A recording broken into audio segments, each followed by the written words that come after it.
Hi traders, and welcome to my video on the ALMA indicator. In this video I'm going to show you how you can catch moves such as this one for 300 pips and this one for 250 pips and counting. So what is the ALMA indicator? The ALMA indicator is based on the moving average. The point is to show you the direction of the trend. It was developed in order to improve on the moving average in terms of responsiveness, because sometimes the moving average can be lagging. Basically, the purpose of the indicator is to show you the direction of the trend. However, you cannot use it for entry and exits as is. For example, if you just buy when price moves above and sell when price moves below, you're going to get whipsawed in and out of the market often.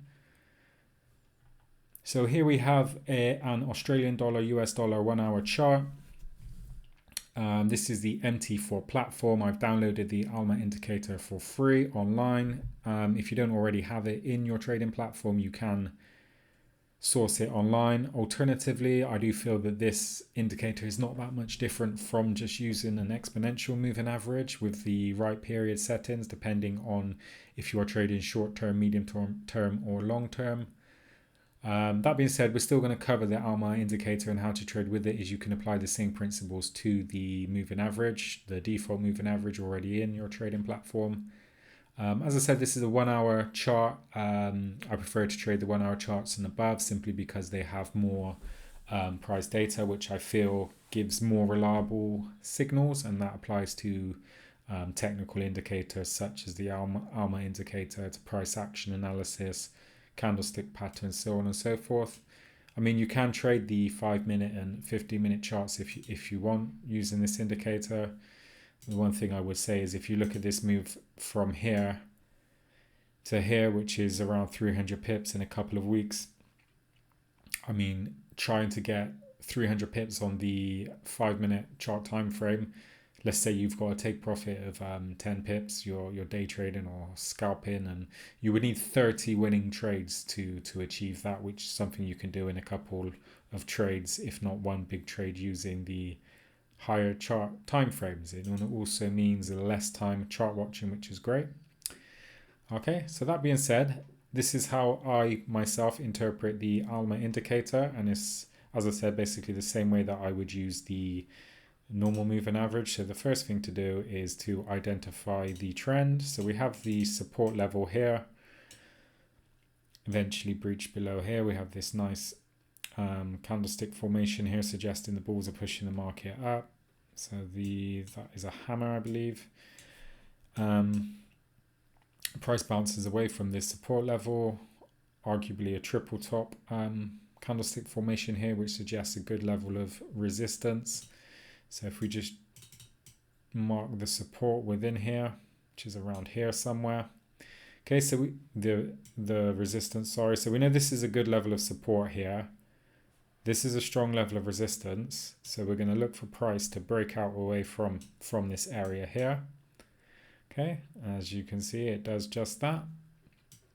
And this is when our uptrend starts to form. You can draw a trend line to see that. I mean, you can even use the ALMA indicator for your trend line if you wish, almost like you would draw divergence.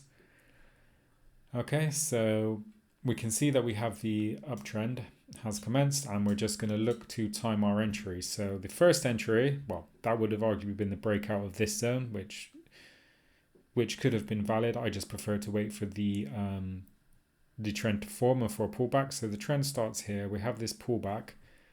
Then I'm going to look to enter on the breakout from here. As you can see, that big bar there suggests that there was a lot of volatility around this time. Probably a lot of traders had their eyes on this particular setup and were looking to get in on the trend nice and early. Okay, and as you can see, had we timed our entry there, we would have captured most of this move on the breakout there for around 250 pips. The original stop loss could have been just below the low here. Okay, just below the resistance comes support. This just to show you, as price broke out here, this level that was resistance then became a support level that held up well, was touched multiple times, so we know that it's there's some strength to it. We have a double bottom candlestick formation there, and then price break into the upside. Okay, so the stop loss would have been, say, around here, so just over 10 pips, which is a really good type stop loss for the 1 hour chart time frame. And as price started to move up, following on from pullbacks in the continuation, we could have moved our stop loss below the lows. Okay, so comes up, has a pullback below the low, comes up, has a pullback below the low, and so on and so forth, all the way up until we could have maximized this move as much as possible. Perhaps you may have exited around here when you see this sort of consolidation and choppy markets, lower highs, quite a lot of bearish price action. You might have considered either taking some profits and allowing the rest of the trade to run, or exiting the whole position. Either way, it's good to lock in price at break even and to trail the stop loss along the way.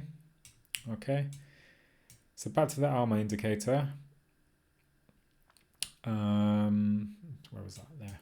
Back to the ALMA indicator. Another way to use it, once the trend is established, you can look for a pullback. So we have the pullback here to the indicator.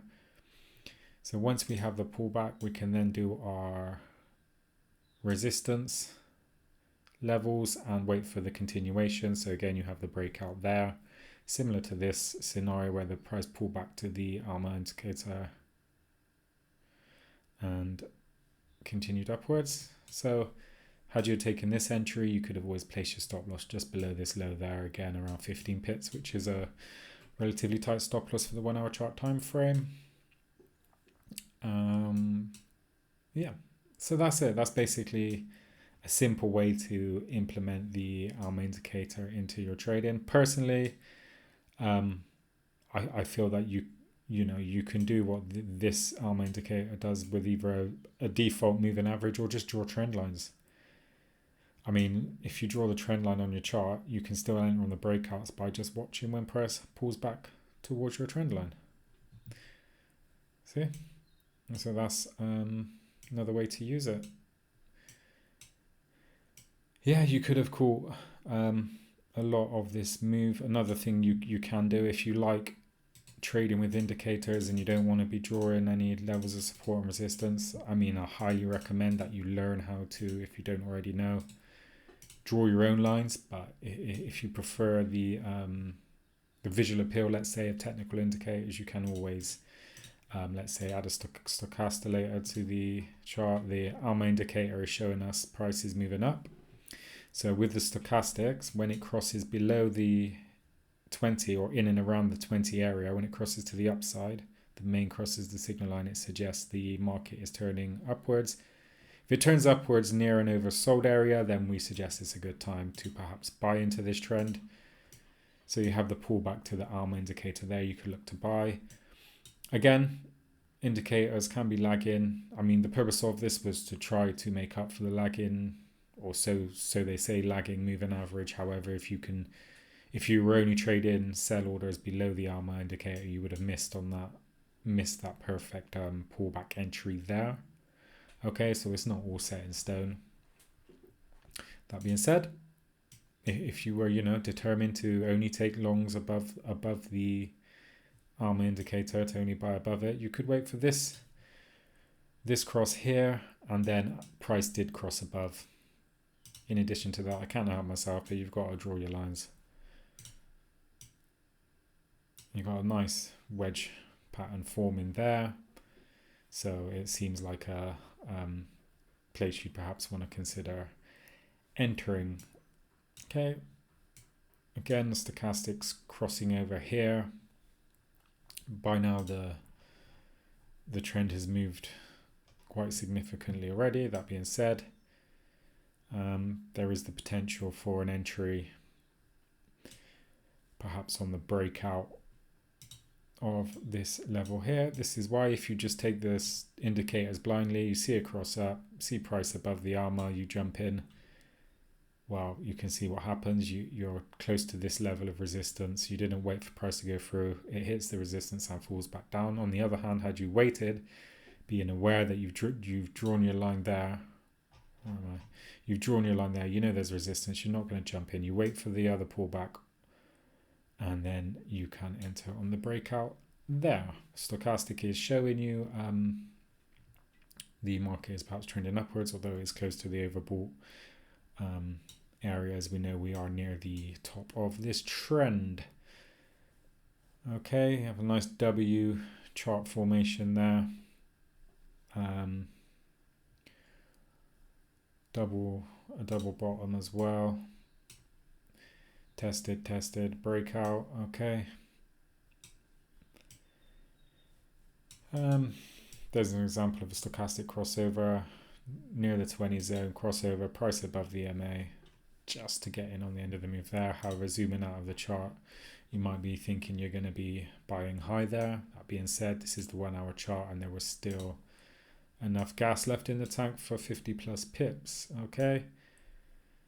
Crossover there. Back here as well. But again, this level of resistance, we maybe don't want to trade into this. We want to wait for price to test it, have a pullback, and trade on the breakout. Okay, so that's an example of using the ALMA indicator for an uptrend. You can see we have a downtrend here. I think this one, again, you need to draw your lines. I'm sorry, but there's just no way to avoid it. Draw your resistance and your support. So we have a resistance there. So triple top candlestick formation, meaning the resistance has been hit twice. Can expect you can draw the neckline, which is basically the support within the triple top, and just wait for price to break out below there. Okay, once we have a breakout, trend confirmation, you can either enter on the initial breakout. As I said, sometimes it's a good idea to wait for the pullback, as it may have been here. If you did trade that initial breakout and you had your price above this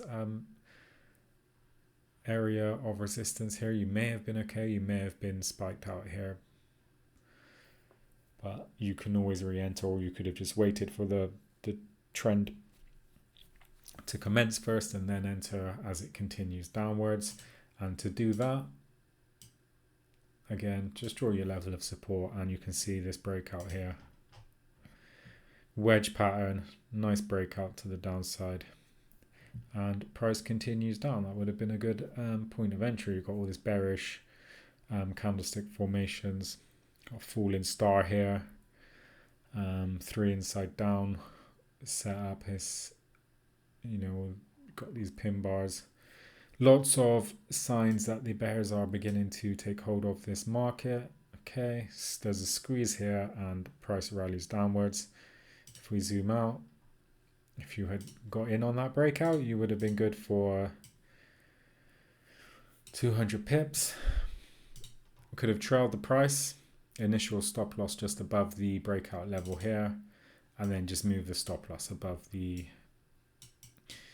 pullbacks on the way down. Okay, you can, as I said, close out the trade for some profit on the way. And then, trades won't play out like this every time. You will get taken out, which is why I like to have a tight stop loss, just to cut losing trades short, because I know that eventually you will catch a trend like this to make up for the losses and more, provided you've got a favorable risk to reward ratio. I mean, you don't want to have a 50 pip stop loss and a 10 pip take profit. I mean, one loss is going to wipe out 5 gains. On the other hand, if you've got a 10 or 20 pip stop loss and you can catch a move for a few hundred pips, you can afford a few losing trades here and there and still make profit at the end of the day. Okay, you can use the ALMA indicator on any chart time frame, any trading instrument. There's always going to be opportunities to catch trends. I would personally be using this in a trending market. I mean, even if you didn't get in around here and you just wanted the comfort of looking for an established trend, provided it's not overbought, you You can see here, okay, the ALMA indicator is clearly going down. The market's clearly falling. I'm going to look to get in on this pullback. I don't want to risk getting caught out in a consolidating range of market. So we'll wait for the breakout. We'll draw a simple support level. That's clear support there, and price is below the ALMA, and emphasized by the size of that candle there, that was a significant level of support and a relatively easy trade. It was an obvious trade, let's say, and a perfect area for the stop loss just above the high there, which would have only been 10 pips at the most, for a very good risk to reward ratio. Don't need to panic and jump out of trades too quickly. I mean, you could get excited after this candle and be like, wow, yeah, let me take all the pips on the table. You've missed out on 2-3 times the gains that you could have had. If you do want to close out some of the position, fair enough, you can do that. I would personally just move the stop loss to probably around 50% at this bar here, and then when price falls above this level, and trail it down, as I said. Okay, the ALMA indicator is no good in scenarios like this, in my opinion. In ranging markets, I mean, it's just a mess. You know, you can use something like the stochastic oscillator to buy in the oversold zones and sell in the overbought zones. If you want to trade a ranging market, the stochastic oscillator can do that, but that's another strategy altogether, which I do have a video for. Okay, so I personally wouldn't go out my way to use this indicator every day. I just use my own trend lines and the default moving average indicators in the MT4 platform. But you can trade in whichever way you feel comfortable. Hopefully you have found something useful in this video. Thank you for watching. Please like and subscribe for more. Catch you on the next one.